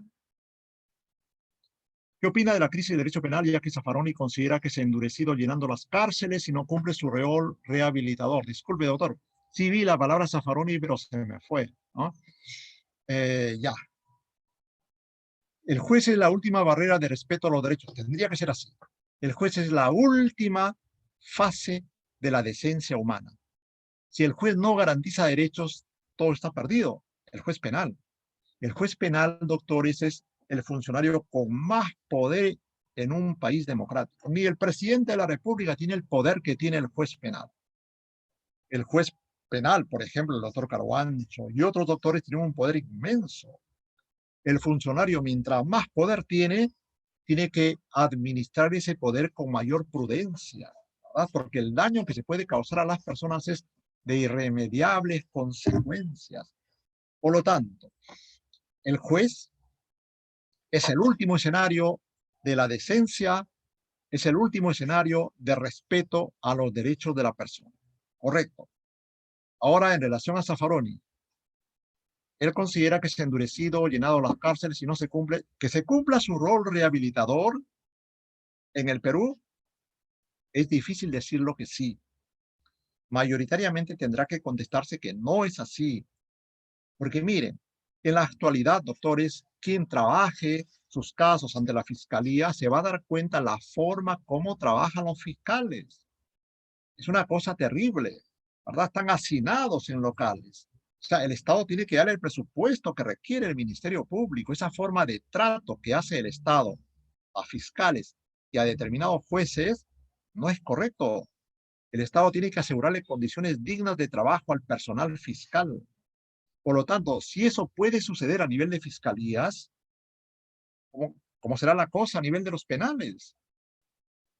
¿Cómo es posible que en los penales no haya un médico para que atienda a un penal de más de 1000 personas? Y lleguen solamente personal paramédicos, enfermeros que están solamente hasta las 4 de la tarde. Y cuando a una persona le da, por ejemplo, una embolia pulmonar a la 1, 12 de la noche, ¿qué pasa? Que se muera ahí. O sea, el tema de lo que se vive en los penales es correctamente, como dice Zaffaroni, y con él muchas personas que son de nivel como él, de nivel libertario, de nivel humanista, en las cárceles se vive la época del botadero.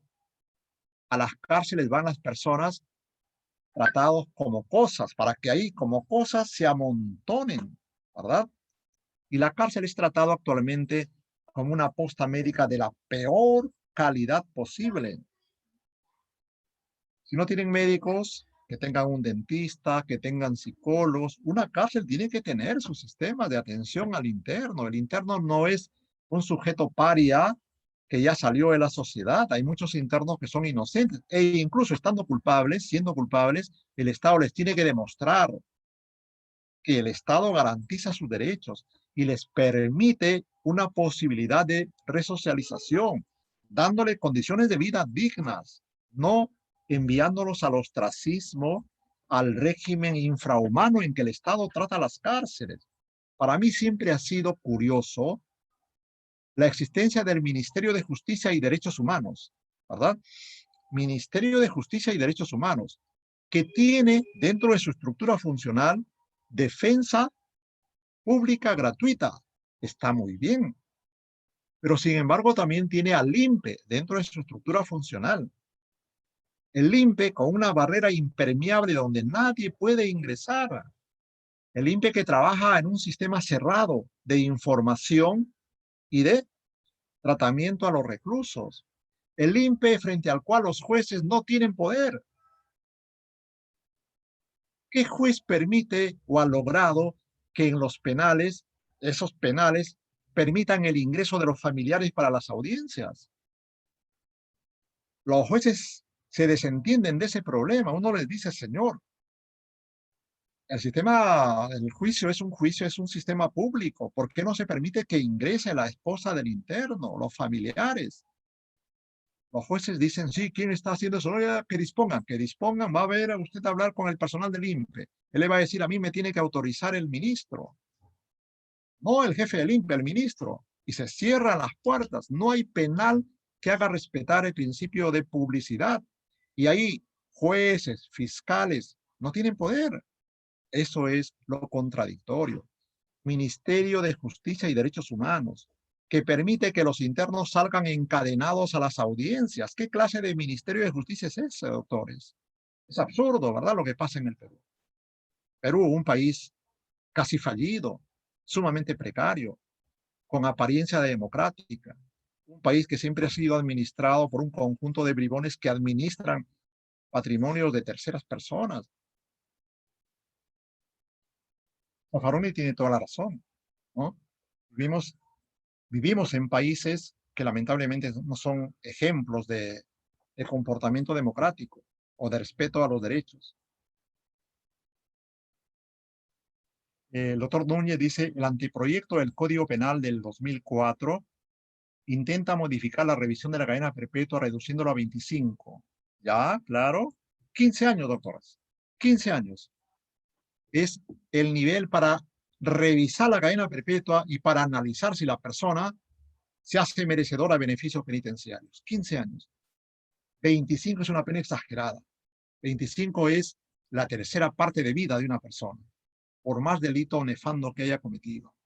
Porque si se considera que el fin es socializar, en 15 años es más que suficiente para exhibir productos en el INPE. 35 es un absurdo. Bueno, por ser América Latina, 25.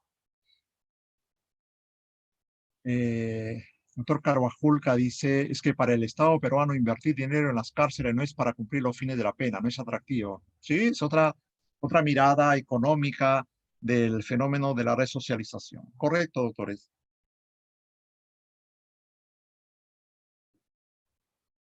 Vamos a ver qué otros temas estaban por acá. Los principios rectores del derecho penal. Principio de legalidad, prohibición de analogía y protección de bienes jurídicos. Principio del debido proceso y de ejecución legal de la pena. Muy bien. Los principios y la ley. Los principios, la norma jurídica y las reglas jurídicas, la jurisprudencia. Los 4 institutos que dan vuelta en torno a la norma penal. Primero, las reglas. Los principios del título preliminar, la jurisprudencia y la norma penal especial. Los principios pueden estar normativizados, pueden haberse regulado en normas técnicas axiológicas, no solamente normas técnicas que son las características de la parte general. En el título preliminar tenemos una serie de principios. El principio de proscripción de la responsabilidad objetiva es un principio. No es una regla técnica, tampoco es una norma jurídica, es un principio. El principio, ¿en qué se diferencia de la regla técnica y de la norma jurídica? Que el principio puede estar considerada en el texto legal o puede estar en la Constitución o en los tratados. El principio es un ente que no necesita estar normativizado para tener vigencia, porque si nosotros formamos parte de la legislación internacional, de las grandes convenciones, por ejemplo, el Pacto Internacional de Derechos Civiles y Políticos de Nueva York, de la Convención Americana de los Derechos Humanos, ahí se establecen principios, por ejemplo, el de igualdad, que ya está normativizado, el principio de la imparcialidad, el principio de que la defensa necesita el tiempo adecuado para preparar una defensa eficaz. Eso no está en ninguna norma, ese es un principio que está en los tratados internacionales. No requieren estar en el título preliminar, algunos ya lo están, porque es un principio que tiene diferencias con la norma jurídica. La norma jurídica, para tener existencia, tiene que estar positivizada en la ley, en el cuerpo jurídico. El principio no necesita estar positivizado. Existen principios inmanentes, por ejemplo, el principio de dignidad humana, el principio de igualdad. No requiere una normativización. Si se lo normativiza, mucho mejor.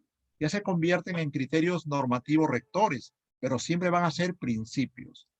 El principio no es norma jurídica, porque el principio tiene una naturaleza axiológica, valorativa, tiene una naturaleza distinta a la norma jurídica. El principio no establece un comportamiento y una sanción.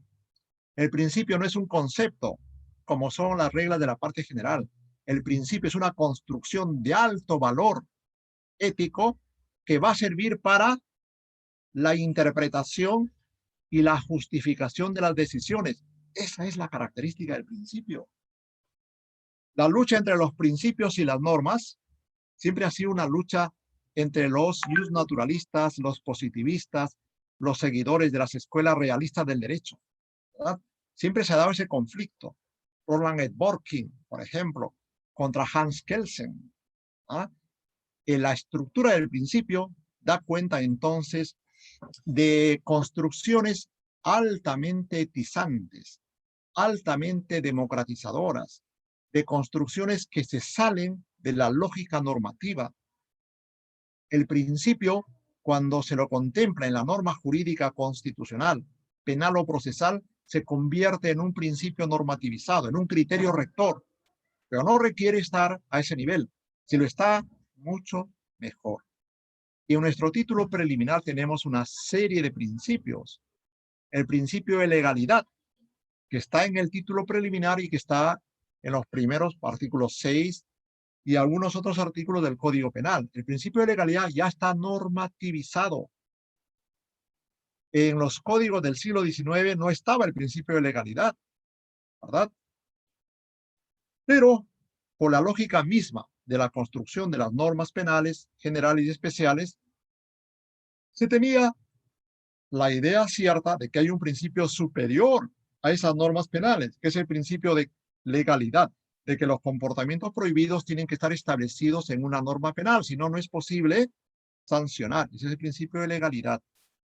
En el Perú y en todo el mundo occidental, el principio de legalidad es el principio madre, es la base de toda construcción normativa.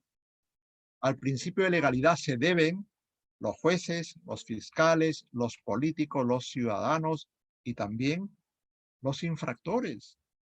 A los infractores les favorece mucho el principio de legalidad, porque en la medida en que la infracción no se adecue, no se correlacione con los componentes exigidos en cada tipo penal, se afectará el principio de legalidad. La lucha por el principio de legalidad se formalizó en el periodo de las codificaciones. Cuando se crean los códigos penales en Europa, el principio de legalidad coge cuerpo. Si bien no estuvo regulado como principio de legalidad como lo tenemos ahora, sin embargo, al recogerse en tipos penales, en Tatbestand, como dicen los alemanes, la interpretación de esas conductas tenían que hacerse con base a las exigencias del tipo penal. Y nació la construcción del principio de legalidad, por el cual tanto lucharon el marqués César de Beccaria de Bonesana, Lardizábal Uribe y otras personalidades en Europa. En Perú, el profesor que le mencioné que presentó su proyecto de código penal en el Congreso, Manuel Irán Lorenzo de Vidaurre. Él también luchó por la vigencia del principio de legalidad, porque hasta ese entonces nos regíamos por leyes españolas que no hablaban para nada del principio de legalidad. Leyes españolas, en tanto que eran leyes de dominio de un país imperialista, en las colonias eran leyes pues tremendamente represivas. El principio de legalidad es la base de toda construcción normativa en derecho civil, administrativo, policial, penal, procesal. Por lo tanto, el principio de legalidad limita en materia penal el ámbito del derecho subjetivo del Estado a castigar. El Estado no podría castigar con normas muy genéricas, extremadamente genéricas, porque esto afectaría una de las manifestaciones del principio de legalidad, que es la ley cierta, la lex certa. El Estado no podría castigar diciendo, no necesito regular la prohibición. Para mí, como Estado, yo castigo con base a mi criterio. No es necesario que dé una norma que prohíba tal comportamiento. Yo prohíbo los incestos, diría un Estado. Eso lo pueden hacer en el mundo musulmán, porque se guían por ideas religiosas, pero no en el Perú. Para prohibir el incesto, para castigar el incesto, esto tendría que estar recogido en una norma penal, previa a una discusión, lo cual ahora es sumamente difícil. Eso es manifestación del principio de legalidad, que se entiende a través de la otra derivación de este principio, que es el de la lex expresa. El principio de legalidad tiene 4 manifestaciones que todos los hemos estudiado en la universidad. El primero es la ley previa. Del principio de legalidad se deriva la lex previa. Para que exista un delito, previamente tiene que haber una ley que lo regule como tal. La ley no puede ser después del delito, ¿no? No se puede castigar comportamientos violentos si es que previamente no están considerados en la norma. La lex previa, entonces, es la primera manifestación del principio de legalidad. ¿Ya? Solo hay delito si es que la ley es previa al delito. Esto fue lo que generó grandes discusiones, por ejemplo, con el castigo de los militares y los políticos nazis. Cuando a estos señores se los procesa en los procesos de Nuremberg, no existían normas previas. Los delitos de genocidio, de lesa humanidad, no existían en el Código Penal alemán. Tampoco existían en los códigos penales de otros países, mucho menos en los Estados Unidos. Se empieza a crear esos delitos luego de que estos señores nazis cometen las atrocidades que cometieron. O sea, la ley fue después del hecho violento. Esto afectó una de las manifestaciones del principio de legalidad, que el delito tiene que ser posterior a la ley. La ley tiene que ser previa. La ley que regula el delito tiene que ser previa. El proceso de Nuremberg tiene esa mancha, ¿verdad? Que se vulneró el principio de legalidad al enviar a la horca, a prisión, a esos criminales nazis. La otra manifestación del principio de legalidad es la ley expresa, lex expresa, que para reprimir comportamientos, para establecer penas, eso tiene que hacerse a través de una norma escrita. No es válido la norma oralizada, no es válida la norma que se pregona a través de proclamas, como se hacía en el derecho penal feudal. En las películas se ve cuando un pregonero lee una norma y a partir de esa lectura se considera que la ley existe. Eso no es válido en el Perú ni en el mundo occidental europeo. La ley tiene que ser expresa, positivizada, es decir, tiene que estar escrita en un dispositivo legal que sea de conocimiento general. Segunda manifestación del principio de legalidad. La tercera manifestación del principio de legalidad es que la ley tiene que ser cierta. La ley cierta es aquella ley que debe ser entendible, legible. No se pueden crear tipos penales para que solamente lo entiendan los fiscales o los jueces, porque las leyes penales están dirigidas al ciudadano y este ciudadano tiene que poder conocerlas. Lex certa. Y se prohíbe la creación de cláusulas indeterminadas. ¿Ah? Se reprime como delito, por ejemplo, la coacción que se realice a las personas. Una ley muy general. ¿A qué personas? ¿Coacción en qué sentido? Se reprime como abuso de autoridad el maltrato que se dé a los ciudadanos. Una norma muy genérica. ¿Ah? O se castiga como tráfico de influencias cualquier influencia que se produzca en la administración pública. Esa es una norma que colisiona con el principio de la lex certa, cierta. Los tipos penales tienen que, de acuerdo a nuestra Constitución, describir comportamientos claros, precisos, que puedan ser entendibles, no que admitan un cúmulo de interpretaciones. Eso afecta el principio de legalidad en su manifestación de lex certa. Y la norma penal tiene la norma penal, con base al principio de legalidad, tiene una cuarta expresión o derivación, que es la famosa lex stricta. Con base a la lex stricta, la ley que regula un comportamiento no puede, la ley penal que regulando un comportamiento establece una pena, no puede aplicarse para casos parecidos. Eso está prohibido. Eso es lo que se llama la lex stricta. Con base a ello se genera la analogía in malam partem. Por ejemplo, se dice que existe un hurto de uso, ¿correcto? El hurto de uso es aquel hurto por el cual un sujeto sustrae un bien, sustrae un vehículo, sustrae una motosierra, sustrae cualquier, por ejemplo, un tomógrafo axial computarizado del hospital y le da un uso particular y lo devuelve. Utiliza el vehículo para llevar a su novia a un paseo y lo devuelve. Ese es un hurto de uso. Correcto. Ese es el delito de hurto de uso. Yo no puedo crear como fiscal o como juez el robo de uso agravado o el robo de uso, porque esa figura no existe en el Código Penal.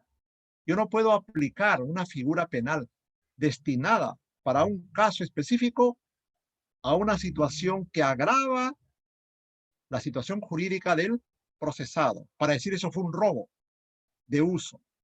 Ahí estaríamos aplicando una analogía in malam parte, lo cual está prohibido. Del principio de legalidad, entonces, del respeto de esas cuatro manifestaciones del principio de legalidad, se derivan una serie de infracciones. Si, por ejemplo, reprimimos por fuera de la primera regla de la lex previa, generamos un ataque al principio de legalidad. El hecho se ha cometido hace un mes. Por ejemplo, el financiamiento de partidos políticos. El financiamiento de partidos políticos se dictó, por decir, en el año 2020. En el 2019, un partido político cualesquiera recibió dinero, donativos en fuertes millones de soles. Esa ley ha sido después del acto. El fiscal o el juez lo aplican con retroactividad. Se vulnera el principio de legalidad. Se vulnera la lex previa. Ataque al principio de legalidad. Y ese ataque se va a llamar retroactividad de la ley penal para un caso cuando no existía ley. En la otra hipótesis de la manifestación del principio de legalidad, la ley escrita, por ejemplo. Una persona que considere que a él no le interesa que esté escrita o no la ley. Para él, la ley reside en las costumbres, ¿verdad? Y con base a las costumbres, él va a reprimir. Se está afectando el principio de legalidad. No se respeta la manifestación de la lex expresa o escrita.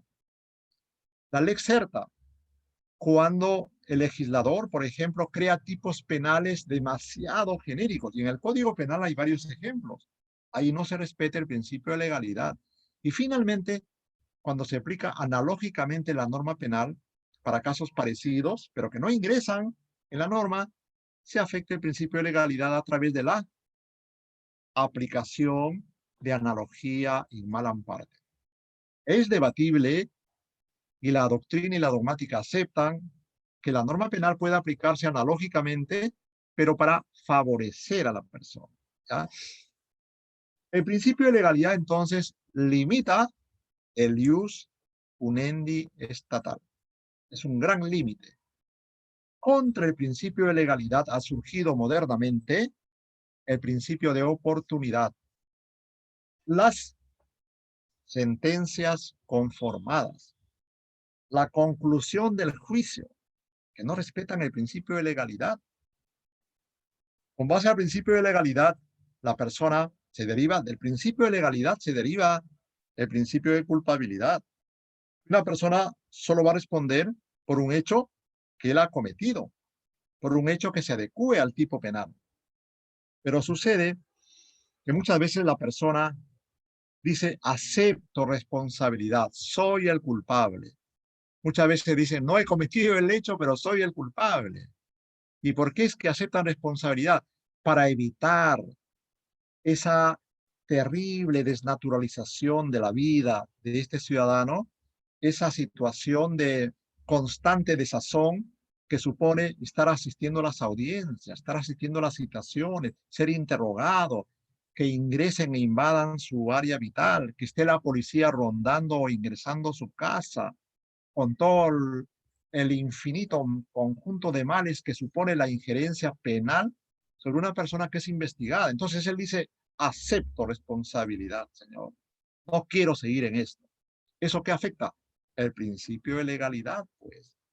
El principio de legalidad vinculado al principio de legalidad procesal, según el cual a una persona solo se le puede condenar por un hecho claro y preciso que él ha cometido. Las personas terminan aceptando responsabilidad por hechos que ellos no han cometido. Para el fiscal, esto puede ser un mérito, porque ha ganado un caso. Pero para el juez que acepta este tipo de determinaciones anticipadas, este tipo de conclusiones anticipadas o sentencias de conformidad, desde mi perspectiva, es un demérito, porque el juez tiene que hacer un análisis de legalidad de la aceptación de responsabilidad. El juez no puede decir solamente, sí, como el procesado dice que es culpable y que lo acepta, por lo tanto, haciendo el análisis de legalidad, considero que es una persona normal, que es una persona equilibrada, que es mayor de edad, que no sufre de anomalía psíquica y por lo tanto doy por válido la terminación, la conclusión anticipada o la sentencia de conformidad. Ese juez ha vulnerado el principio de legalidad. No se ha buscado la verdad en el proceso. Ha interesado más las conveniencias del sistema. Esa es una perversión del principio de legalidad. La existencia de colaboradores eficaces, la existencia de personas que brindan una información que no es corroborada y que puede ser utilizada para fijar prisiones preventivas o para establecer condenas, afecta también el principio de legalidad. A la persona no se le está enviando a prisión o condenando por un hecho claro y preciso que haya sucedido, sino por los dichos de un colaborador eficaz. La norma exige que se corrobore. Muchas veces la corroboración demora, tarda y la persona sufre los efectos de la prisión preventiva. Ahí hay una afectación también del principio de legalidad y culpabilidad. Hablando del principio de culpabilidad, de la proscripción de la responsabilidad objetiva. Este es un principio que está también en nuestro título preliminar. El principio de culpabilidad forma parte de un sistema conceptual de la culpabilidad. La culpabilidad puede ser entendida de tres maneras, ¿ya? La culpabilidad como principio rector, que es al cual nos vamos a referir. 2. La culpabilidad como una fase de la teoría del delito, que tiene que ser analizada y afirmada como tal en su existencia por el fiscal y el juez. Es decir, que el hecho es típico, antijurídico y culpable. Cuando se analiza la culpabilidad bajo la lógica de que es una parte, que es un fragmento de la teoría del delito, se tiene que estudiar capacidad penal, sujeto imputable o inimputable, se tiene que estudiar la conciencia de la prohibición para ver si ha incurrido en un error de prohibición o no, y se tiene que estudiar la exigibilidad del comportamiento. ¿Ah? Esos tres elementos configuran la culpabilidad como fase de la teoría del delito. Pero la culpabilidad puede ser entendida también como la base para aplicar pena, es decir, la medida de inicio, la matriz para dosificar pena, para hacer proporcionalidad punitiva. De esas tres formas de entender la culpabilidad, acá me voy a referir solamente a la culpabilidad como principio rector del derecho penal. ¿Y esto qué supone? Que la culpabilidad limita intensamente el ius punendi estatal, el derecho subjetivo del Estado a castigar, y lo limita de las siguientes maneras. Principio de culpabilidad. Primero, exigiendo que se castigue a la persona por el acto cometido, por el hecho cometido. Por lo tanto, prohíbe que el órgano persecutor y el juez declaren culpable a una persona por modos de vida, por estilos de existencia, porque a la persona le gusta salir sin camisa en la calle, porque la dama usa minifalda, por eso atrajo la atención de violadores y por lo tanto ella es culpable. O sea, se tiene que castigar por el hecho, por el acto que esté contemplado en la norma penal. No se le puede castigar por formas de vida, por maneras de cómo él dirige su vida, por cuestiones éticas, morales, por la existencia de costumbres. Como sabemos todos, en el derecho penal, ni la moral ni la costumbre tienen valor para crear criminalizaciones. Esas costumbres tendrían que estar tipificadas como prohibidas para que puedan ser declarados hechos típicos y procede el análisis de culpabilidad. El principio de culpabilidad también supone que se prohíbe, se erradica del derecho penal peruano la sanción con base a responsabilidad objetiva. Si es una emanación del principio de culpabilidad que la persona responda por actos cometidos, por actos que han sido declarados penalmente relevantes, esto supone que ese acto haya sido cometido dolosa o culposamente. Por lo tanto, si el hecho cometido, si el acto cometido no está en la lógica del dolo ni de la culpa, no se puede castigar penalmente. Esa es una gran limitación que establece el principio de culpabilidad. La prohibición de establecer sanciones con base al solo resultado producido. Usted, doctor, está manejando por la vía expresa, ¿verdad? Está manejando, está conservando su velocidad, 60 kilómetros por hora. Y sucede que usted no puede advertir que de la avenida Javier Prado alguien se avienta a la pista de la vía expresa y justo da a 2 metros de donde usted va a pasar. Usted no tiene tiempo ni de frenar, pero sin embargo usted lo ha matado, ¿verdad? Usted lo ha matado. Pero usted ha cometido un delito de homicidio culposo, por lo menos no, porque no hay ni dolo ni culpa. Por lo tanto, no se lo puede sancionar, porque está prohibido en nuestro país la responsabilidad objetiva. La responsabilidad objetiva es el establecer juicios de culpabilidad por el hecho del resultado material, por fuera de la existencia de comportamiento doloso o culposo. Miren esa importancia del principio de culpabilidad. Primero, entonces, con base al principio de culpabilidad, se castiga el acto cometido por el infractor, acto que debe estar regulado en la norma. Por lo tanto, no se castigan costumbres, no se castigan criterios religiosos, cuestiones de inmoralidad, no. Actos penalmente criminalizados. Dos, otra derivación del principio de culpabilidad es de que ese acto tiene que ser doloso, culposo. Y por lo tanto, la segunda emanación es que el principio de culpabilidad excluye la sanción los resultados producidos sin dolo, sin culpa. Segunda característica del principio de culpabilidad. El principio de culpabilidad de nuestro Código Penal también tiene una tercera emanación, una tercera derivación. En algunos delitos se considera que la sociedad puede ser coculpable también del acto producido, ¿verdad? El artículo 45 señala cierta coculpabilidad de la sociedad. Sin embargo, este principio de coculpabilidad, por ejemplo, en hurtos, ¿verdad? En hurtos, en daños, en delitos de menor entidad, no ha sido evaluado en el análisis por parte de los juristas, ¿no? Las privaciones que ha sufrido una persona, que han ido alterando su proceso de personalidad, probablemente hayan generado un delincuente en potencia. Y ahí viene el principio de la coculpabilidad. La sociedad tiene también una cuota de responsabilidad y por lo tanto, con base a este principio de culpabilidad, las penas tienen que adecuarse a la personalidad social de la gente. El Doctor juez no puede Fidel, ser una disculpe máquina. que le interrumpa. Doctor, disculpe, después de usted tenemos una conferencia Sí, más. Nos hemos pasado unos minutos del tiempo. perfecto, perfecto. Por, Muy bien, entonces vamos a acabar contestando dos preguntitas que hice. El principio de taxatividad, ¿cómo se diferencia del de legalidad? El principio de taxatividad es el principio de determinación, según el cual, para que se castigue a una persona, el comportamiento tiene que estar expresamente contenido en la norma.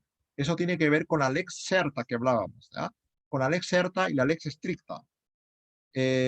Solamente se podría sancionar a una persona si su comportamiento tiene correspondencia con lo que establece la norma. Lex stricta, lex certa. Otra pregunta me dice, pero el juez al acogerse a la conclusión anticipada está obligado a hacer el control de legalidad. De lo contrario, el juez puede denegar, correcto. Muchos casos de determinaciones anticipadas y de sentencias de conformidad deberían ser denegadas.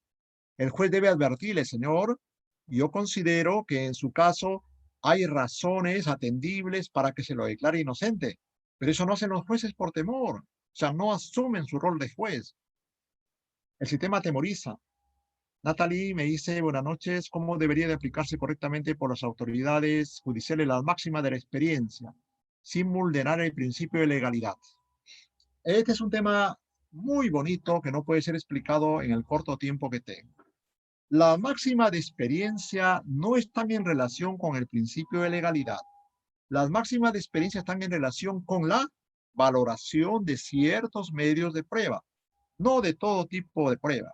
Por ejemplo, sí está en relación con la confesión, con los testimonios y también a veces con los procedimientos que el perito explica en su pericia. Las máximas de experiencia son un mecanismo de valorar prueba con base a razonamientos deductivos que han sido formados con base a inferencias previas. Una máxima de experiencia que dice, ¿verdad?, que la persona que ha sido violada por un sujeto agresivo, la máxima de experiencia es que esta persona va a mostrar temor frente a su agresor si lo tiene frente a él. Esa es una máxima de experiencia. Una máxima de experiencia también dice que los menores, por lo general, son fácilmente influenciables. Máxima de experiencia. ¿Cómo se ha formado esa máxima de experiencia? Con base a inferencias de observaciones parecidas en casos similares. La máxima de experiencia lo tiene que aplicar el juez, en determinados casos el fiscal. Es una técnica de valoración de prueba que no puede contraponerse a la lógica, que no puede contraponerse al conocimiento científico. La máxima de experiencia cede al conocimiento científico. La máxima de experiencia puede entrar en colisión con el criterio lógico. Por lo general cede, pero puede sobreponerse al criterio lógico, dependiendo de determinado tipo de sociedades, donde prima más la máxima de experiencia que el criterio lógico al valorar testimonios.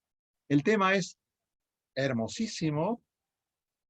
Estoy trabajando un texto que es la tesis de mi señora sobre la valoración a través de máxima de experiencia. Ojalá que lo podamos sacar este año. Muchísimas gracias, doctores. Hasta una próxima ocasión. Muchas gracias a usted también, doctor.